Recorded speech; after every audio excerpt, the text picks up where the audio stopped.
हो सकती। अलामा साहब, क्या तरीका कार होता है, किस तरह से जाते हैं रास्ते पर, और कौन कौन से रास्ते हैं जिनसे मुकर्रर रास्ता जो है वो दिए गए हैं जिन पर होता हुआ ये जुलूस यहाँ जाएगा? से ये हम तो ये हमारा जो जुलूस है ये इंशाल्लाह मिलाद चौक पहुँचेगा, यहाँ से मानसरा रोड से होकर, और जो मरकज़ी जुलूस है उसके लिए जो रूट तय हुआ है वो शेरगढ़ रोड से होते हुए मिलाद चौक से शेरगढ़ रोड, फिर यहाँ से बाज़ारगे से जो है तकिया बाज़ारगे, फिर इस तरह मानसरा रोड पर होते हुए फिर मिलाद चौक पर जाकर इख्तिताम पजीर। सिक्योरिटी के हवाले से बताइएगा, क्योंकि बड़ी तादाद में आशिकान मुस्तफ़ा सल्लल्लाहु अलैहि वसल्लम जश्न मिलाद मुस्तफ़ा को इस वक्त अक़ीदत एहतराम के साथ मनाने के लिए जमा है।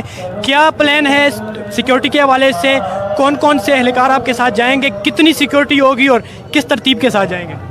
हमें तो चूँकि पुलिस की तरफ से जो हमें सिक्योरिटी फराम की गई है वो महदूद किस्म की है, क्योंकि थोड़े थोड़े आदमी आए हुए हैं, उगी के साथ भी हैं, हमारे जो साथ भी हैं, जो शेरगढ़ से आ रहा है उसके साथ भी हैं, जो पामगली से आया उसके साथ भी हैं, जो ख्वाजा नगर शरीफ से आएगा उसके साथ भी हैं, चारों तरफ से हैं। हमारी अपनी सिक्योरिटी भी है।